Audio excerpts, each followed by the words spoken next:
हम लोग बात कर रहे हैं एसे राइटिंग के इंट्रोडक्शन की।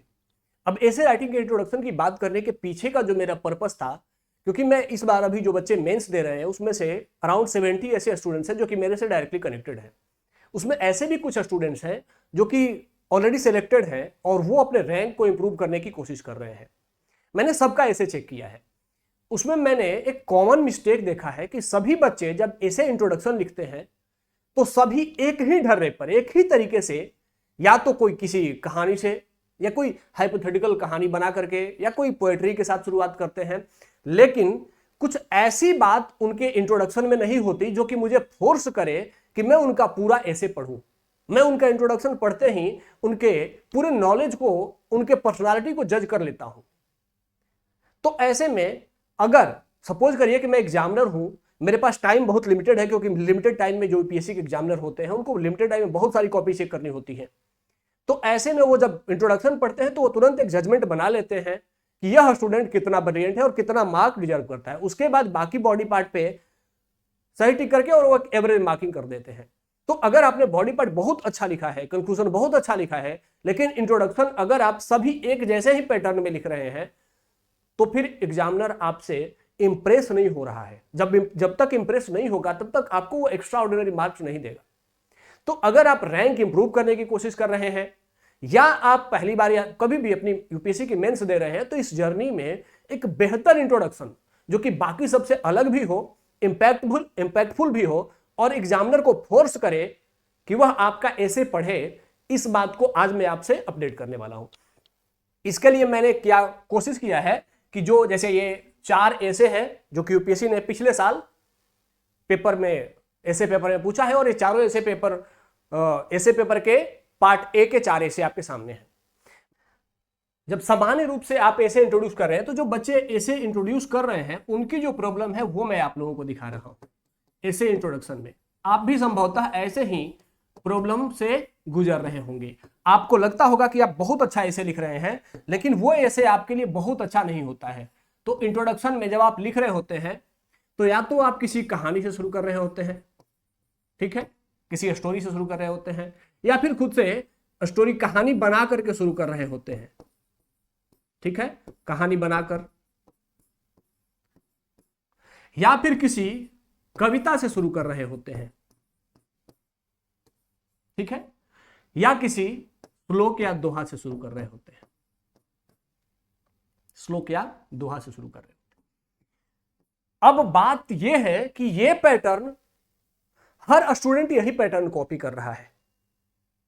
एग्जामिनर जैसे ही देखता है कहानी है, तो आपकी कहानी कोई अजीब और अलग कहानी तो होती नहीं है कि एग्जामिनर फोर्स हो जाए पढ़ने के लिए, ठीक है। आप कोई भी कहानी बना रहे हैं या कोई कहानी लिख रहे हैं, सारी कहानी जैसे ही आप शुरू करते हैं लिखने, एग्जामिनर समझ लेता है कि आगे कहानी में क्या कहने वाला है, तो उसके लिए कुछ नयापन नहीं बचता है। अब एक और तरीका होता है, अगर आप ऐसे इंट्रोड्यूस करना चाहते हैं तो एक तरीका होता है, उसे कहा जाता है स्टार लाइन फैक्ट, ठीक है। स्टार लाइन फैक्ट से शुरुआत, हिंदी में इसे कहते हैं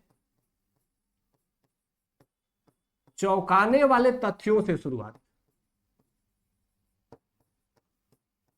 चौंकाने वाले तथ्यों से प्रारंभ। अब जैसे ये जो 4 ऐसे आपके सामने हैं उसी को ले लेते हैं, ठीक है, और इस ऐसे को लेकर के और फिर मैं आपको बताता हूं कि आप कैसे इंट्रोड्यूस करेंगे तो ऐसे बहुत इंपैक्टफुल होगा। और मैं एक ही इंट्रोडक्शन बताऊंगा और वही इंट्रोडक्शन इन चारों पर सेट करेगा। मतलब आपको अगर इंट्रोडक्शन लिखना आता है तो फिर एक ही इंट्रोडक्शन का आप किसी भी ऐसे पर उसको चिपका सकते हैं, उस पर प्रयोग कर सकते हैं। जैसे यहां एक इंट्रोडक्शन है, एक ऐसे है कि चिंतन एक तरह का खेल है, यह तब तक प्रारंभ नहीं होता जब तक एक विरोधी पक्ष ना हो। Thinking is like a game, ठीक है। सेकंड ऐसे कहता है कि दूरदर्शी निर्णय तभी लिए जाते हैं जब अंतर्ज्ञान और तर्क का परस्पर मेल होता है। तीसरा कहता है कि सभी भटकने वाले गुण नहीं होते हैं, और चौथा ऐसे रचनात्मकता की प्रेरणा से जुड़ा हुआ है। तो 4 अलग अलग टाइप का ऐसे है, लेकिन मैं एक इंट्रोडक्शन बता रहा हूं और वो इंट्रोडक्शन इन चारों पर शूट करेगा, या कोई भी ऐसे हो सब पर शूट करेगा, और वो इंट्रोडक्शन आपको बाध्य करेगा कि आप मेरी पूरी बातें सुने। अब मैं एक सिंपल सी बात आपके सामने कह रहा हूं कि मैं पेज ओपन कर लेता हूं यहां पर सामान्य रूप से। अगर मैंने यहां पर आपके सामने लिख दिया कि वर्ष 2100 तक पृथ्वी से मानव का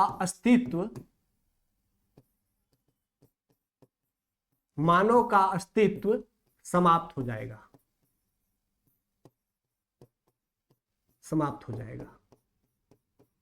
ठीक है। और मैंने 2 एक्सक्लेमेटरी मार्क्स लगा दिए। अब अगर मैंने अपने ऐसे का इंट्रोडक्शन इससे किया, सोचिए आप भी चौंक जाएंगे। अच्छा कैसे भाई, वर्ष 2021 तक 2100 तक पृथ्वी से मानव का अस्तित्व समाप्त कैसे हो जाएगा? आप किस आधार पर कह रहे हैं? आपका लॉजिकल बेस क्या है? आप सुनना चाहेंगे ना कि मैं क्यों ऐसी बातें कह रहा हूं। तो अब सोचिए, अगर आपने इस लाइन से ऐसे के इंट्रोडक्शन की शुरुआत की, एग्जामिनर फोर्स होगा यह जानने के लिए कि आगे यह लड़का कहना क्या चाहता है, कैसे यह बताना चाहता है कि मानव का अस्तित्व समाप्त हो जाएगा। और उसके बाद आप इसके नीचे लिखना शुरू करते हैं पैराग्राफ चेंज करके कि आईपीसीसी की छठी रिपोर्ट कहती है कि 2100 तक हिमालयन ग्लेशियर पूर्णतः पिघल जाएंगे। इसके साथ साथ विषुवत रेखीय क्षेत्र एवं उपोष्णकटिबंधीय क्षेत्र में स्वच्छ जलापूर्ति पूर्णतः समाप्त होने की संभावना है। ऐसे में जल संकट के कारण मनुष्य के अस्तित्व पर संकट आएगा। साथ ही इसी प्रक्रिया के दौरान जल को लेकर के, पानी को लेकर के तीसरा विश्व युद्ध हो सकता है। अगर तीसरा विश्व युद्ध होता है तो वह परमाणु युद्ध में बदल जाएगा, जिससे बड़े स्तर पर जनधन की हानि होगी। साथ ही पर्यावरण और प्रदूषित होगा और गर्म होगा। उसके रेडिएशन से भी मानव के साथ साथ अन्य जातियों का भविष्य भी चुनौतीपूर्ण हो जाएगा। इस विश्व युद्ध के बाद अगर कुछ मनुष्यों का जीवन बचा तो वह, चूंकि जल की अभाव रहेगी, जल सीमित रहेगा, तो वह अन्य जीवों के साथ खाद्यान्न एवं जल के लिए संघर्ष करेगा। और चूंकि मनुष्य खाद्य श्रृंखला का भाग होता है, मनुष्य जो अनाज उपजाता है, उस अनाज को उपजाने के लिए भी बहुत सारे छोटे छोटे बैक्टीरिया रिस्पॉन्सिबल होते हैं।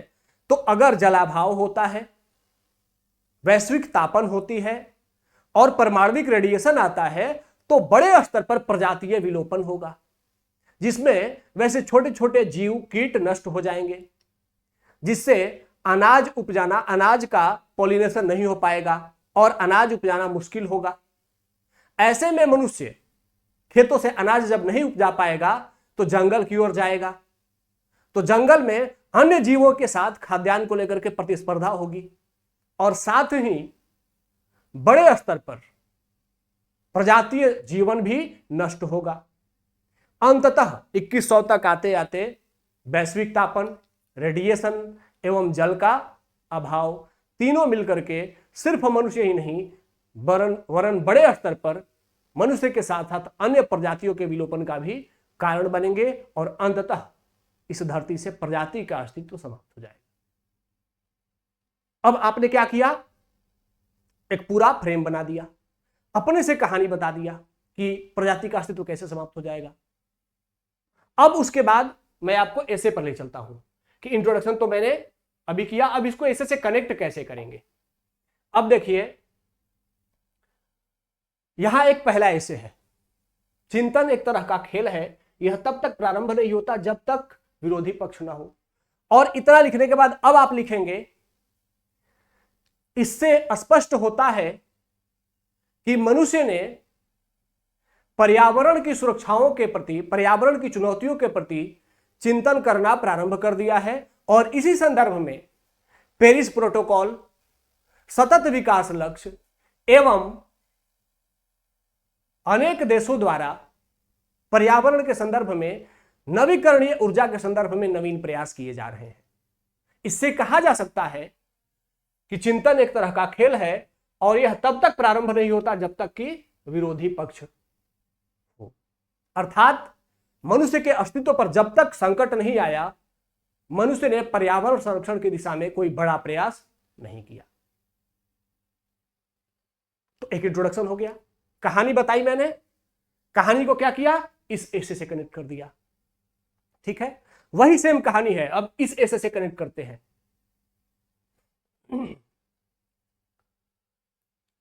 इसमें लिखेंगे कि पर्यावरण और परमाणुविक रेडिएशन, साथ ही जलाभाव, इसने मनुष्य को दूरदर्शी निर्णय लेने के लिए प्रेरित किया।